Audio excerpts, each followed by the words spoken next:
cuando Jesús entra en un lugar, cuando Jesús llega a un lugar, no puede dejarlo igual.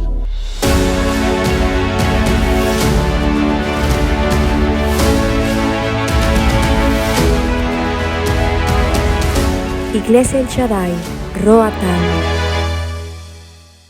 Jesús le dijo algo clave a sus discípulos en Getsemaní. Les dijo: velad y orad para que no entréis en tentación. Y la vida de la fe, la vida de fe de Dios no siempre es fácil, no siempre es color de rosa, no siempre es solo bendiciones, como también no siempre es solo pruebas y luchas. Hay un balance. Pero cada parte del camino de la fe siempre nos enseña algo. Todo en el caminar de la fe nos va a enseñar algo, sea positivo o sea negativo. Digamos, si estamos pasando por algo bueno, uno lo ve positivo. Pero hoy quiero que entiendas que aun cuando pasas por algo negativo, realmente Dios tiene algo bueno detrás de eso. Y hay muchos ejemplos que hoy podemos agarrar de la palabra, porque la palabra está rica de ejemplos de esto. Y en la Biblia encontramos una historia tremenda. Yo les quiero dar el contexto antes que entremos. Y es la historia de Zorobabel. Este era el gobernador de un pueblo llamado Judá. Y el gobernador tenía a alguien debajo de él que era Josué, el sacerdote. Y después de Josué el sacerdote, pues estaba todo el pueblo de Israel. Ahora, el pueblo, como usted sabe, los que han leído la palabra, fueron llevados cautivos a Babilonia. Fueron como arrestados, por decir así. Babilonia conquista Jerusalén y se los lleva a todos. Pero bueno, la mayor parte se los llevan presos a Babilonia. Pero llegó un punto donde Dios empezó a trabajar. Él ya había dado una promesa a través del profeta Jeremías, que después de cierto tiempo, 70 años, esta gente iba a regresar. Los hebreos iban a regresar a Jerusalén a reconstruir. Porque el templo de Salomón fue destruido por los babilónicos. El templo que un día construyó Salomón con las ofrendas de su papá y del pueblo y de sus propias ofrendas, un templo hermoso, grandioso, multimillonario, fue destruido por los babilónicos. Ahora, llega el punto donde estamos acá, donde el pueblo de Dios comienza a regresar del exilio. Y comenzaron a regresar alrededor del año 536 antes de Cristo. Y empezaron a regresar bajo el liderazgo de Zorobabel y el sacerdote Josué. Ahora, lo primero que hicieron cuando regresaron, ya por orden del rey de Persia, porque Babilonia fue conquistada por Persia, Persia tuvo un rey que se llamaba Ciro. Interesantemente, toda esta historia comienza al final de los libros de Crónicas. Y dice en los últimos versículos, antes de entrar al libro de Esdras, que Jehová Dios despertó el espíritu del rey Ciro, el rey de Persia, para que pudiera el pueblo de Israel regresar y reconstruir casa, ciudad para Dios. Comenzó con un rey que ni era cristiano, que ni era hebreo, que no era ni creyente en Dios. Despierta al rey, manda a los primeros de regreso. Y la tarea era: tenemos que reconstruir el templo. Y comenzaron con el altar. Ahora, reconstruyen el altar, comienzan a hacer sacrificios, comienzan a adorar a Dios. Y si usted lee el libro de Esdras, se va a dar cuenta que cuando echaron los cimientos del templo, se empezó aquello como que el pueblo de Dios se alegró. Dice la palabra que los ancianos lloraban porque ellos habían visto la gloria del templo anterior y ahora estaban viendo los cimientos del nuevo templo. Y ellos estaban llorando de gozo, llorando por lo que estaba sucediendo, y los más jóvenes estaban llorando de gozo. Era un llanto tremendo, dice la palabra, que se escuchaba a gran distancia. Ahora, lo interesante es que terminan de hacer los cimientos y siguen con el trabajo. Entiendan que cuando el rey Ciro los manda bendecidos. Significa que había una provisión para que ellos pudieran trabajar. Aparte que el pueblo también estaba poniendo de su parte para trabajar en la obra, para reconstruir el templo.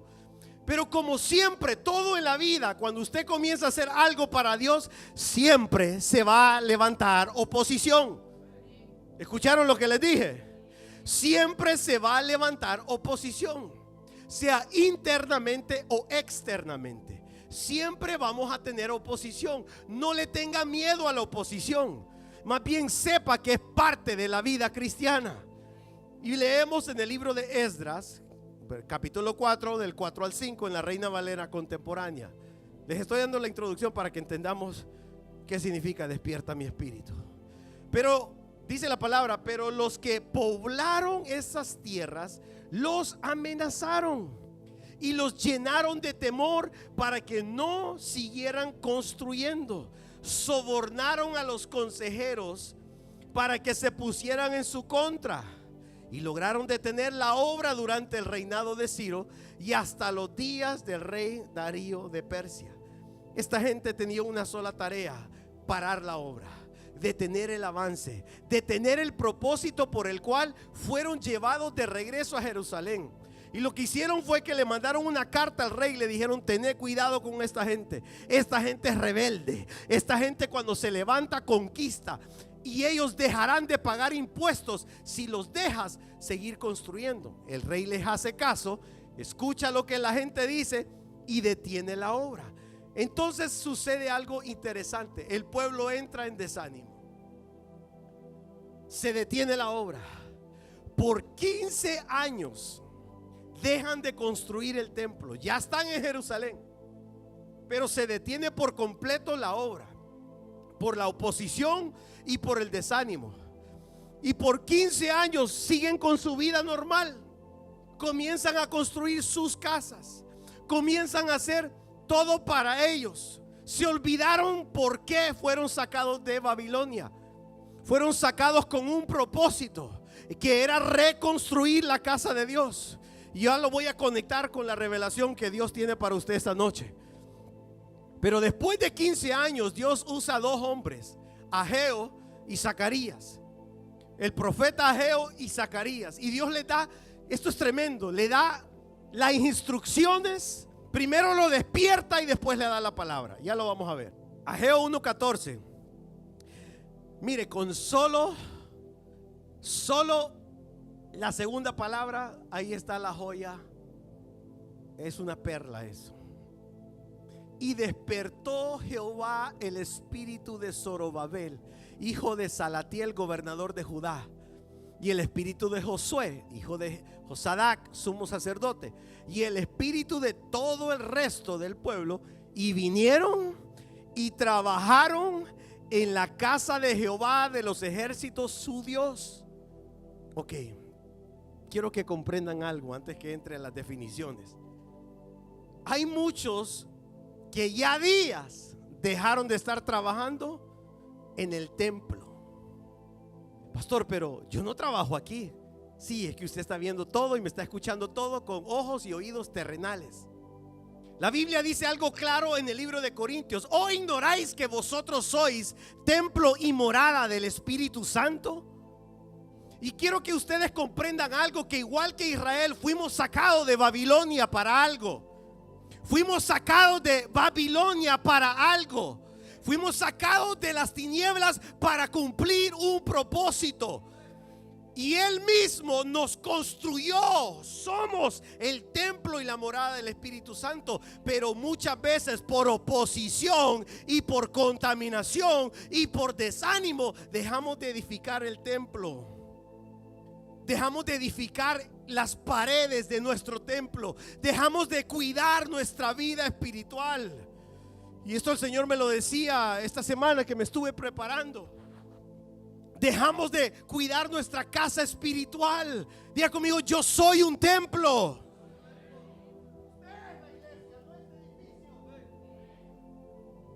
Lo he dicho antes, somos la iglesia, usted es la iglesia. Estas son 4 paredes que usamos para reunirnos. Por eso es que cuando has tenido un encuentro con el Señor, tú no vienes a la iglesia el domingo, tú eres la iglesia. El domingo solo vienes a reunirte.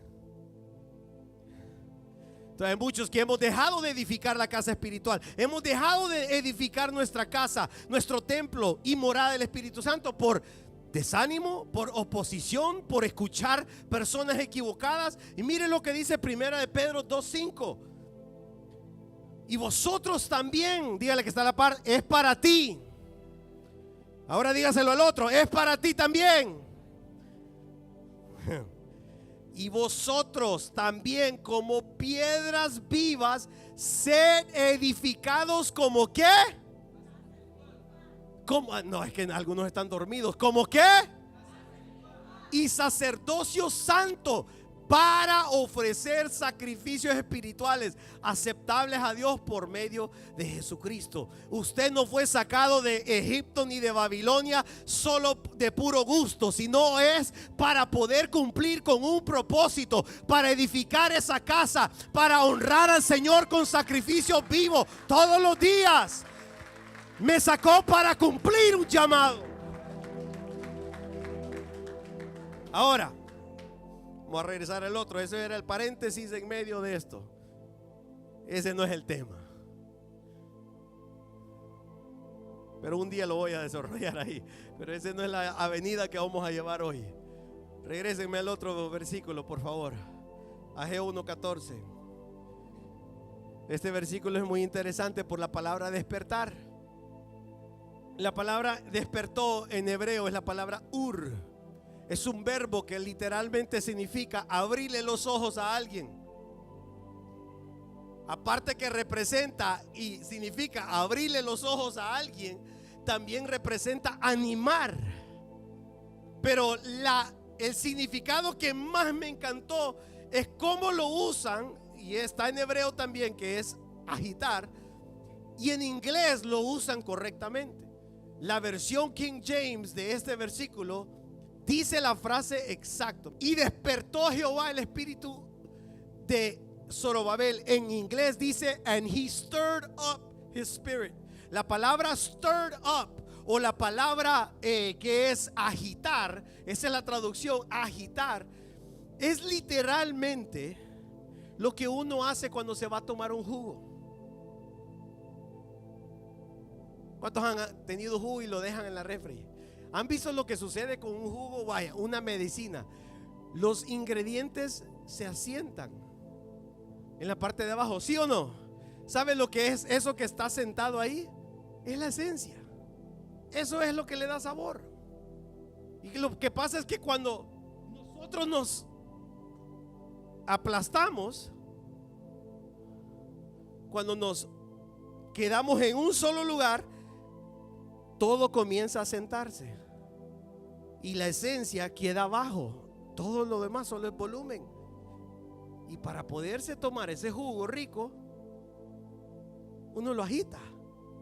Obvio, este es un ejemplo sencillo. Ya va a ver el que voy a hacer ahorita. A mí me llenó de gozo saber que esto significa agitar. Porque entonces la traducción literal sería: y agitó Jehová el espíritu de Zorobabel. Le abrió los ojos. Pero agitar, hijo, que está listo que lo agite. Venga, póngame aquí.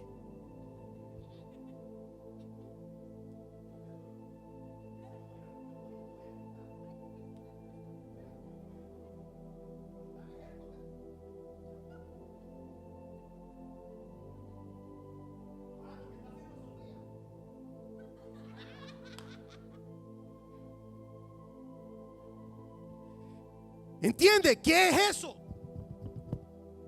Mi hermano, eso es un sacudir. Eso es un agitar. ¿Qué te pasa? Ay, Dios mío, yo me imagino que eso lo va a ver. Y usted dirá, pero no dice exactamente eso. Ya lo va a ver que sí. Porque el profeta le da primero la revelación del cielo. Y le dice: es que ustedes han descuidado mi casa. Ya lo vamos a leer en la otra versión. Pero habían pasado 15 años. La gente se había olvidado de Dios. Tenían sus casas bellas, adornadas, pero la casa de Dios la tenían abandonada. Y les dice en la NTV, Ageo 1:7, y esto es lo que dice el Señor de los ejércitos celestiales: miren lo que está pasando. Vayan ahora mismo, traigan madera y reconstruyan mi casa. Entonces me complaceré en ella y me sentiré honrado, dice el Señor. Esperaban, miren el zarandeo, aquí está el agitar. Esperaban cosechas abundantes, pero fueron pobres. Y cuando trajeron la cosecha de su casa, yo la hice desaparecer con un soplo. ¿Por qué? Porque mi casa está en ruinas, dice el Señor de los ejércitos celestiales, mientras ustedes se ocupan de construir sus casas elegantes o sus elegantes casas. Versículo 10: es por causa de ustedes que los cielos retienen el rocío, la lluvia, y la tierra no produce cosecha. Yo mandé la sequía sobre sus campos y colinas, una sequía que destruirá el grano, el vino nuevo, el aceite de oliva y las demás cosechas. Una sequía que hará que ustedes y sus animales pasen hambre y arruinará todo aquello, por lo tanto, que han trabajado. Eso se llama sacudimiento. Eso se llama agitar a alguien, decirle: esto es lo que está sucediendo a causa del otro. Y si usted sigue leyendo ese capítulo, dice que entró temor en ellos, se despertaron. Ahí fue donde esta palabra, esta profecía, esto que les estaba dando el profeta, fue lo que abrió los ojos. Dios estaba permitiendo. En los 15 años llegó un momento donde le dice: entiendan, ustedes no van a prosperar porque han descuidado lo más importante, han descuidado mi casa. Y yo no vengo a decirte que Dios quiere para ti pobreza, miseria. No, yo vengo a decirte que Dios hoy quiere despertar nuestro espíritu, quiere abrirnos los ojos, quiere animarnos y levantarnos. Pero tuvo que zarandearlo, tuvo que agitar al gobernador de Judá. El sacerdote Josué lo siguió y despertó al pueblo y vinieron a trabajar en la casa. Escucha bien esta palabra, porque a muchos de nosotros Dios nos va a tener que despertar, Dios nos va a tener que agitar. ¿Cuántos de ustedes han perdido algo y hasta que lo perdió se dio cuenta lo que realmente tenía?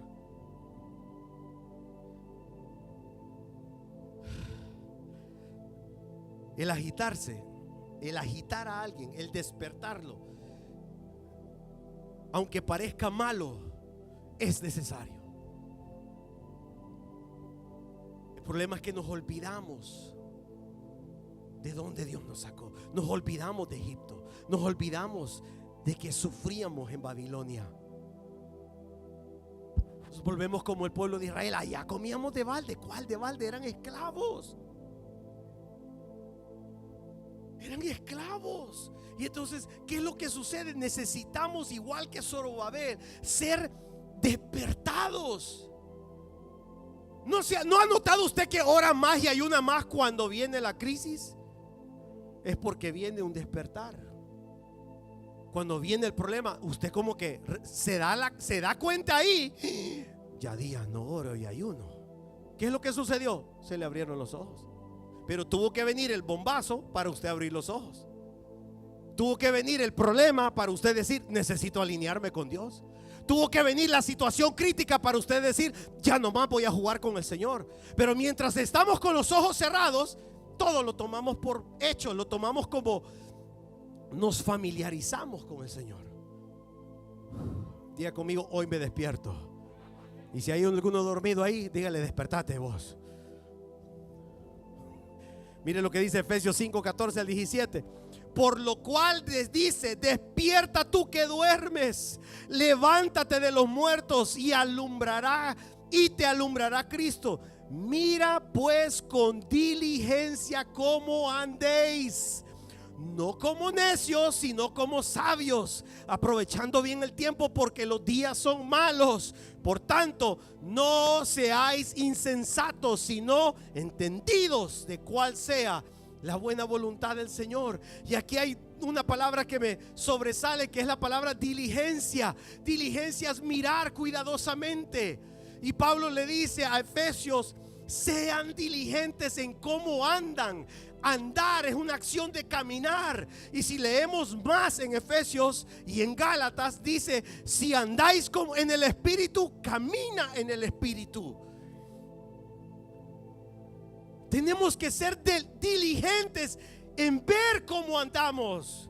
No, yo camino bien, yo me he visto bien, yo hablo bien. Es que no se trata de lo afuera, lo externo. Se trata del templo y morada del Espíritu de Dios. Se trata de lo interno, se trata del corazón, se trata de tu vida personal con el Señor Jesús. Entonces, como Zorobabel, necesitamos ser despertados. ¿Qué nos mantiene dormidos espiritualmente? Las maquinaciones del diablo. Mire, la palabra maquinaciones, su significado literal es un plan, un proyecto bien planificado. Usted no sabe que usted es un proyecto en el folder de Satanás. Así como también usted es un proyecto, propósito, destino en las manos de Dios.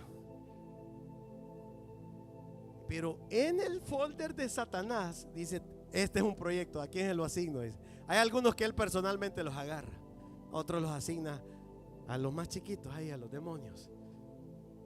Y nos estudian y dicen: mira cuántos segundos se quedó viendo ese video, le voy a tirar más de eso. Mira cómo se enoja rapidito, le voy a poner en su camino gente que lo saque de onda. Vamos a hacer la construcción de Cox and Hall para que pierda la paciencia. Estoy bromeando.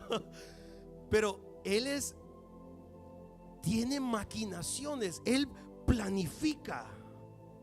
Sus ataques no son al azar, a ver a quién le doy. Él sabe muy bien cómo atacar, porque él nos estudia, y que el Señor lo reprenda en el nombre de Jesús.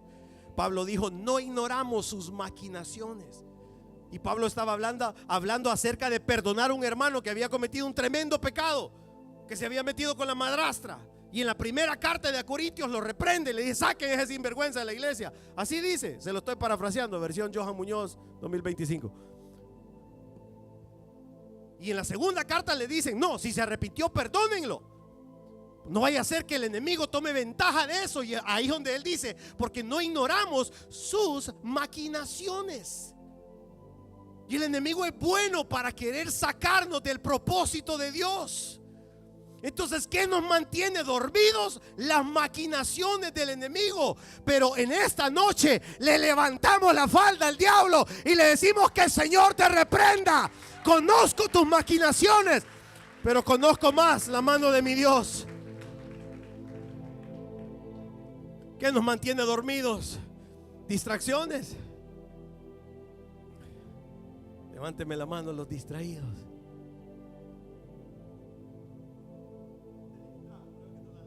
La levantó. Algunos creo que le dicen, en inglés es ADHD, Attention Deficit. Ay, Dios mío, ni eso. Ajá, eso, déficit de atención. ¿Cómo sabe usted que tiene eso? Comienza un proyecto y a la mitad de esa comienza otro. Y a la mitad del otro comienza otro. Y así va, no para. Y allá cuando se acuerda, Dios mío, regresa al primero y vuelve el proceso a hacerlo otra vez. Solo que con otro set de proyectos. Pero imagínense si yo sé que algunos se identifican conmigo y dirán: lo mismo me pasa a mí. ¿Cómo no seremos en el ámbito espiritual? El enemigo le encanta distraernos de orar, de leer la palabra, de congregarnos. ¿Qué más nos mantiene dormidos espiritualmente? Pecados recurrentes, acomodamiento espiritual, conformismo, la familiaridad con Dios.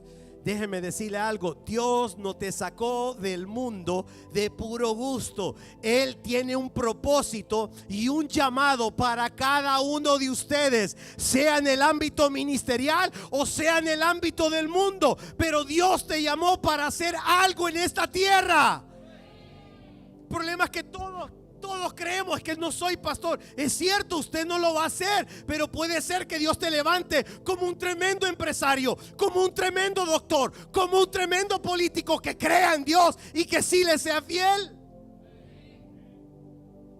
No es que yo no quiero ser líder, está bien, Dios te va a levantar en otra área, pero despiértate. Dígale que está a la par: despertate por el amor de Dios.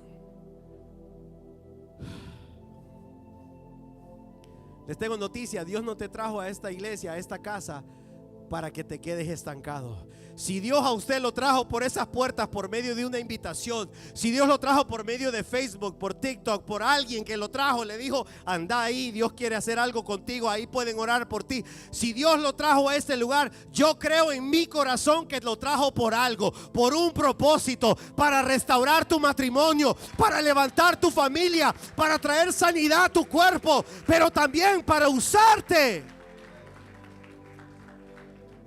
Diga conmigo, yo tengo un llamado.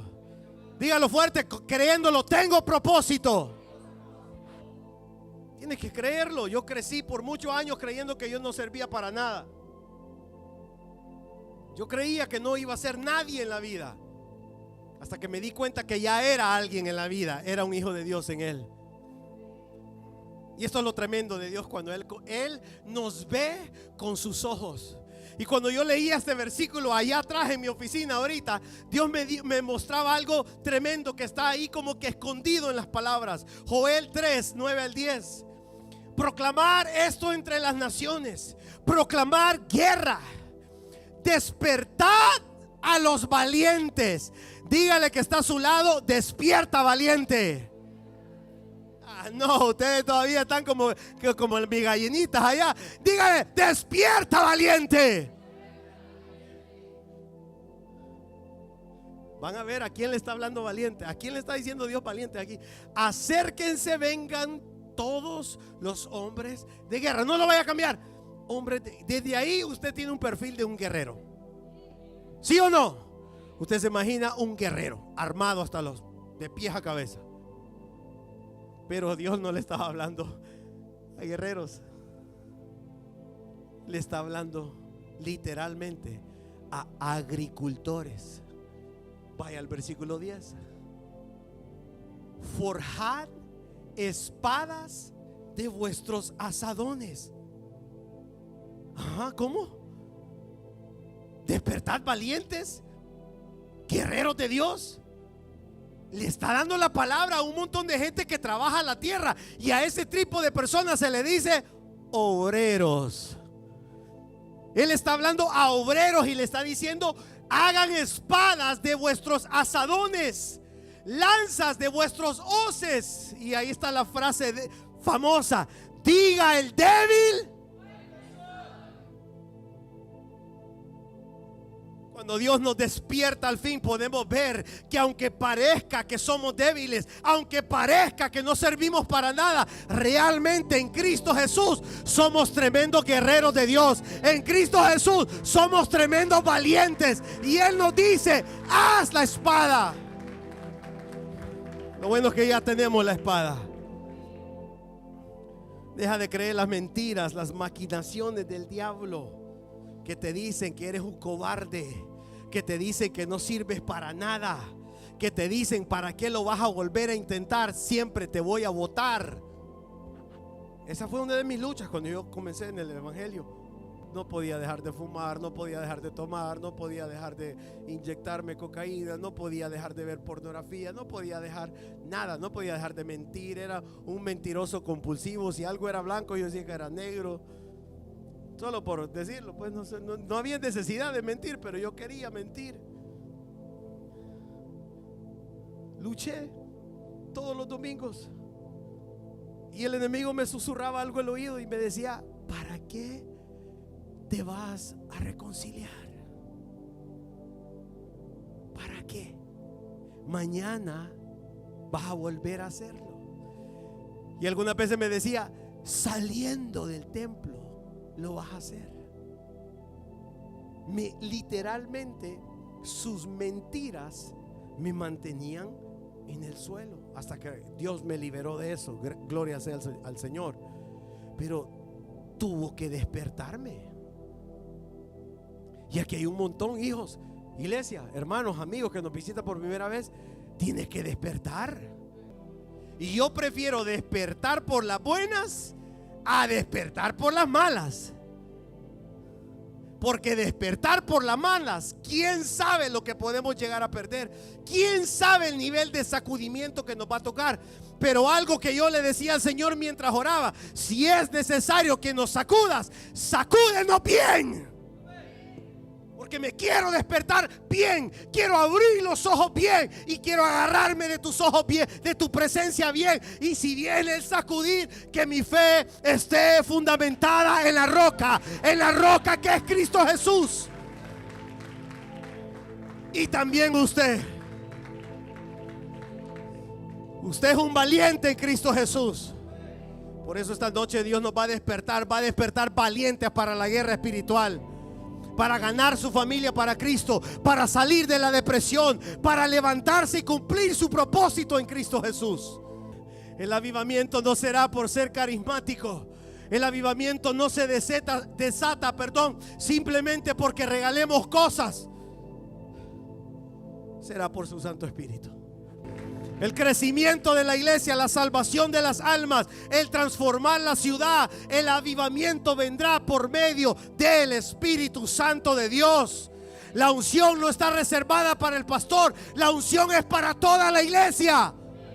Yo sí creo que Dios puede levantar una iglesia ungida, no solamente con un pastor ungido, pero algo tengo seguro, que hoy más que nunca, iglesia, si queremos ver lo que Dios va a hacer, lo va a hacer con nosotros o sin nosotros, pero su propósito se va a cumplir en esta casa.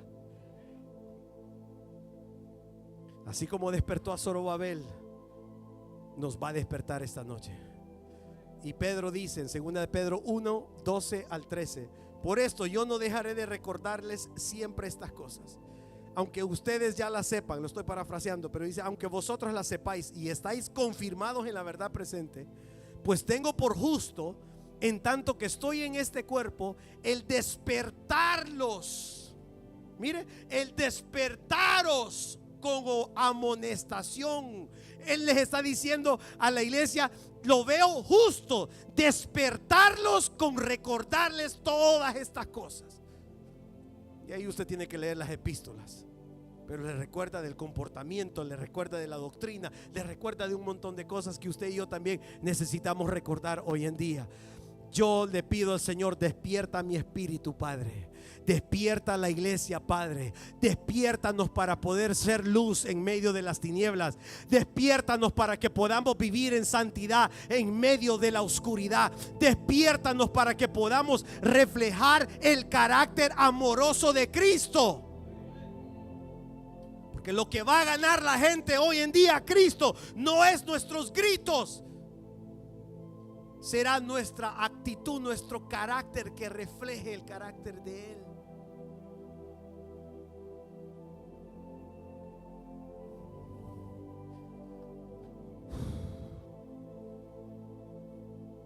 Qué tremendo. Sí, suban los de alabanza rapidito ya. Tranquilos. Cuando yo estaba en el mundo,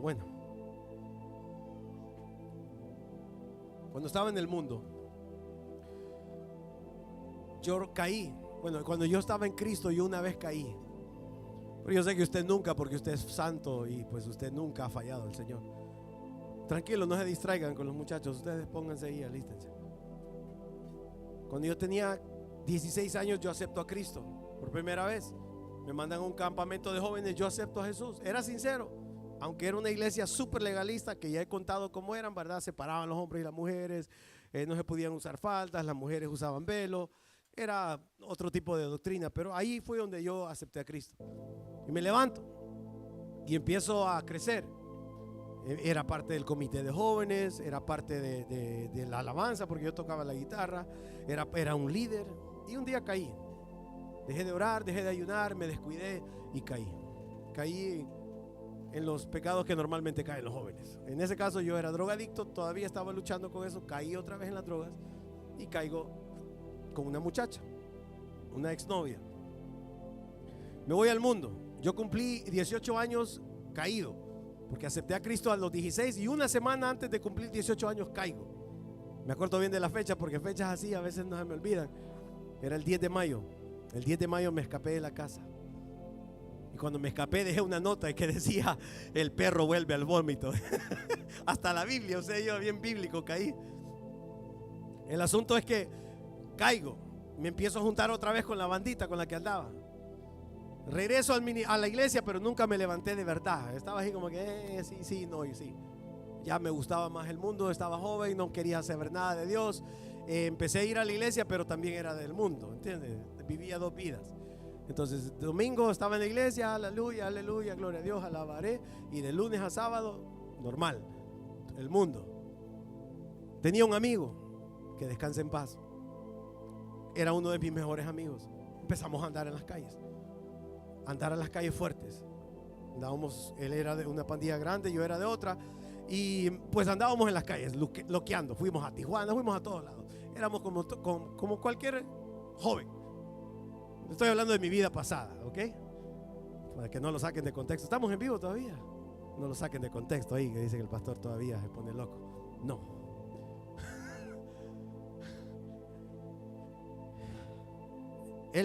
Yo lo amaba mucho. Se llama Cristian. Se llamaba Cristian. Y en una de las loqueras, una noche se me acaba el combustible. Yo vivía como de aquí, digamos como de Ceiba a San Juan Pueblo, de donde estábamos. Y se me acaba la gasolina y yo lo llamo y le dije: mira que se me acabó la gasolina. Sí, venite a la casa, me dije aquí. Y empezamos ahí a fumar y la mamá había hecho un perol de frijoles y nos comimos todo el perol de frijoles ahí, 3 de la mañana. Helado, no crea que calentado ahí. Y en esa loquera hablando yo le dije: mira, y él me preguntó: ¿por qué te saliste de la iglesia? Me dolió lo que me preguntó porque me dijo: yo te admiraba tanto. Ay, yo, mire, podría estar bien loco, pero me dolió. Yo le dije: ¿sabes algo, Cristian? Si un día vos vas a morir, si un día te disparan y vas a morir y sabes que estás a punto de morir, pedile al Señor que te perdone. Tal vez te da la oportunidad y vivís, o te salva. Eso lo dije un mes antes que lo mataran. Pasó el mes y yo empiezo a quererme levantar. Y en ese levantarme y caerme, el Señor me despertó, me sacudió. Y el sacudimiento vino en la muerte de mi amigo. Porque la noche que él murió, yo tenía que andar con él. La noche que él murió me llamó y me dijo: hey, vamos a ir a tal lugar a hacer tal cosa. Vamos. Yo le dije: mira, que no voy a ir porque voy a salir con tal persona y no puedo. Pero después que termine, yo te caigo. Salí yo, fui al cine, esto y lo otro. Ya a mí se me olvidó. Pero esa noche que yo tenía que estar con él, fue la noche que le dispararon 3 veces y murió. Cuando a mí me cuentan el siguiente día, sentí exactamente lo que yo le hice a usted. Un sacudir de mi mundo. Porque estoy hablando de un mejor amigo. Te estoy hablando de alguien que uno lo ama como un hermano. Entonces eso me sacudió a tal punto que yo sentí: pude haber muerto yo, se murió este. Y yo sentí como tienes que ponerte a cuentas porque puedes morir en cualquier momento y no quiero que mueras. Inmediatamente, el día que me llamaron, me reconcilio con el Señor. Es más, yo llego al velorio ya reconciliado. Pues yo ya estaba así como que bien, ya me había puesto a cuentas con el Señor, le había pedido el perdón al Señor. Yo llego al velorio para darle la consolación. Ahí están todos los amigos tomando, drogándose. Y yo les dije: no, yo ya hoy he decidido dejar todo eso porque pude haber sido yo también y Dios me está despertando. Y para mi sorpresa, en el velorio alguien me dijo: ¿usted es Johan? Sí, le dije, quiero hablar con usted. Yo le dije: ¿qué pasó? Me dice: usted no me conoce, hermano, me dice. Pero ayer cuando le dispararon a Cristian, yo iba manejando por 2-3 calles en otro lado y el Espíritu Santo me dijo: vete por aquella calle. Y cuando llegué ahí miré a Cristian tirado en el suelo con 3 balas. Y el Espíritu me dijo que me bajara del carro y fuera donde él. Y cuando lo agarré, murió en mis brazos. Y yo oré, hermano, y él regresó a la vida. Y cuando regresó, le dije: ¿quieres aceptar a Cristo? Y él dijo: sí. Oraron por él, él acepta a Cristo. Cuando estaba muriendo, le dijo: dile a Johan que muchas gracias por lo que me dijo. Allí murió. con Cristo. Y eso terminó de sellar mi decisión por Cristo. Yo dije, yo no puedo estar sin Él. Y cuando escribía esto, el Señor me dijo, ¿te acuerdas cuando te desperté cuando eras un joven? A veces las maneras que despierto no son fáciles de entender. Y me despertó. Yo le dije, Señor, yo no quiero que me despiertes así. Yo me despierto solo esta vez. Yo me despierto solo. Señor, aquí estoy. Entiendo tu palabra. Sí, está bien el zarandeo, pero Señor, aquí estoy. Heme aquí. Envíame, úsame, cámbiame, purifícame. Ayúdanos a crecer. Póngase de pie.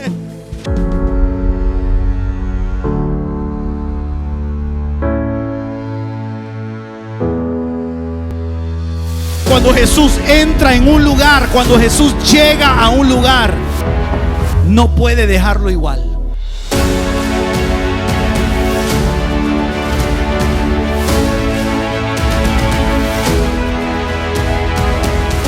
Iglesia El Shaddai, Roatán.